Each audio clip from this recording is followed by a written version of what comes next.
যে যে টোপোলজিগুলো আমরা এখনো পর্যন্ত শিখেছি, যেমন bus topology, star topology and ring topology, এই প্রত্যেকটা টোপোলজি একসঙ্গে মিলে একটা হাইব্রিড নেটওয়ার্ক সিস্টেম তৈরি করে। এই সিস্টেমটা যে এরকমই হতে হবে এর কোনো মানে নেই। এখানে ট্রি ফাংশনও অ্যাড হতে পারে, বা শুধু দুটো মাত্র মানে বাস আর স্টার এই দুটো টোপোলজি নিয়েও পারে এটা তৈরি হতে পারে। প্রথমে কি হচ্ছে দেখো, এখানে আমার কাছে চারটে কম্পিউটার আছে, ঠিক আছে? চারটে কম্পিউটার কিন্তু নিজেদের মধ্যে মেস কমিউনিকেশন তৈরি করছে, যেখানে ইন্টারনেটে সবাই সবার সঙ্গে কানেক্টেড। মেস টোপোলজিতে আমরা কি করেছি, সবাই সবার সঙ্গে কানেক্টেড, এ এর সাথে কানেক্টেড, এ এর সাথে কানেক্টেড, সব কানেক্টেড। তো এখানে একটা কমিউনিকেশন তৈরি করেছি যে চারটে আমার কম্পিউটার আছে, এ একে ডেটা ট্রান্সফার করতে পারবে, এ একে পাঠাতে পারবে, এ একে পাঠাতে পারবে, এ একে পাঠাতে পারবে, এরকম ডেটা ট্রান্সফার করতে পারবে।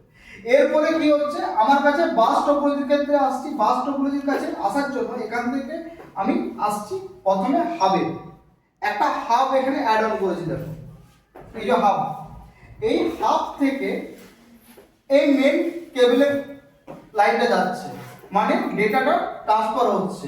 এখান থেকে এই পুরো সার্ভারটা চলছে, এই পুরো সার্ভারটা চলছে। এর যদি যখন ডেটাটা আউটপুট দেবে একে, তো এই হাবের মাধ্যমে আসবে, আপনার হাব থেকে এখান থেকে আসবে। মানে হাবটা হচ্ছে এক ধরনের ব্রেক, হাব লাগাতে পারো বা সুইচ লাগাতে পারো। এক্ষেত্রে সেম কনসেপ্ট আমাদের রিং এর ক্ষেত্রেও আছে। রিং এর কনসেপ্টটা কি, যে সবাই কাটা পাবে, মানে এখান থেকে আমি যদি কোনো ডেটা পাঠাই এর কাছে, তো এ পাবে, এখান থেকে এ পাবে, এখান থেকে এ পাবে, এখান থেকে এ পাবে, তারপর আবার কমিউনিকেশন গোল করে রিং এর মতো চুকতে হবে। সেই কারণে এটাকে রিং টোপোলজি, যেহেতু গোল আকারটা। ক্লিয়ার? ঠিক সেম হাব, এই হাবে কিন্তু রিং টোপোলজি এবং আমাদের কম্পিউটার 1 এর সঙ্গে কানেকশন করছে এই হাবটা, এই কানেক্টরে কাজ করছে। তুমি ডাইরেক্ট এর সঙ্গে এর কানেকশন করতে পারো না, কারণ এই কনফিউশন থাকবে, তখন এটা এই নেটওয়ার্কিং সিস্টেমটা ব্রেক হয়ে যেতে পারে, ভেঙে যেতে পারে। এরপরে আসছে স্টার।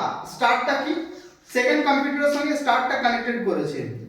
কোথায় যাচ্ছে কানেকশনটা, হাবে। হাব থেকে বাকি কম্পিউটারগুলো ডিস্ট্রিবিউট হচ্ছে। হাব থেকে 1 1 2 3 4 চারটে কম্পিউটার আমার ডিস্ট্রিবিউট হয়েছে। ডেটা এখান থেকে যেতে পারে এবং নিতে পারে, এবং সেই সার্ভারের ডেটাটা আমার এখানে আসবে।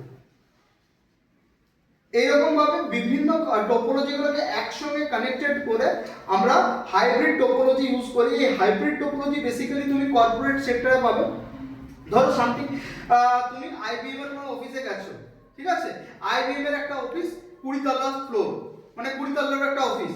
সেখানে প্রত্যেক ফ্লোরে আলাদা আলাদা ভাবে কাজ করে।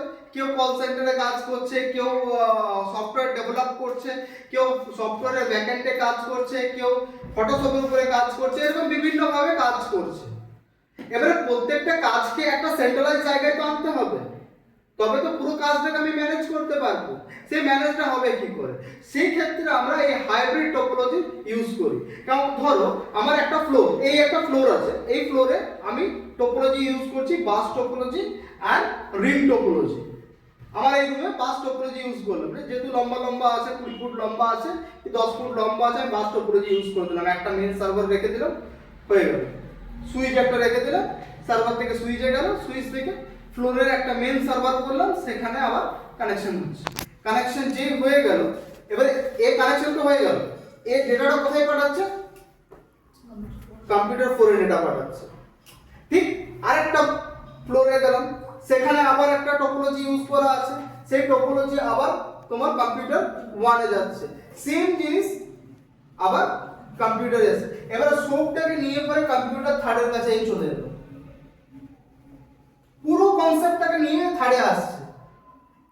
এখান থেকে সমস্ত কিছু অ্যাক্সেস করতে পারবে। একেও দেখতে পাবে, একেও দেখতে পাবে, একেও দেখতে পাবে, এবং পার্টিকুলার 1 বাই 1 পার্ট করতে। যদি কোনো কারণে কোনো একটা সিস্টেম খারাপ হয়, কোনো একটা ফ্লোরের সিস্টেম খারাপ হলো, ধরো এটা এই হাবটা খারাপ হয়ে গেল, তার মানে এই সেকশনটা বন্ধ থাকবে, বাকিটা কাজ করবে। শুধু এইটুকু ঠিক করে দিলে আবারও কানেক্টেড হয়ে যাবে। যেমন কাজ করা ইজিও করে, তেমনি এর রক্ষণাবেক্ষণ দায়িত্বও কিন্তু অনেক বেশি। কেন এতটা বেশি কমপ্লিকেটেড সিস্টেম তৈরি হয়ে যায়, যোগ করতে করতে করতে করতে যে অনেক বেশি হয়েছে, মনে করো বেশি হয়েছে।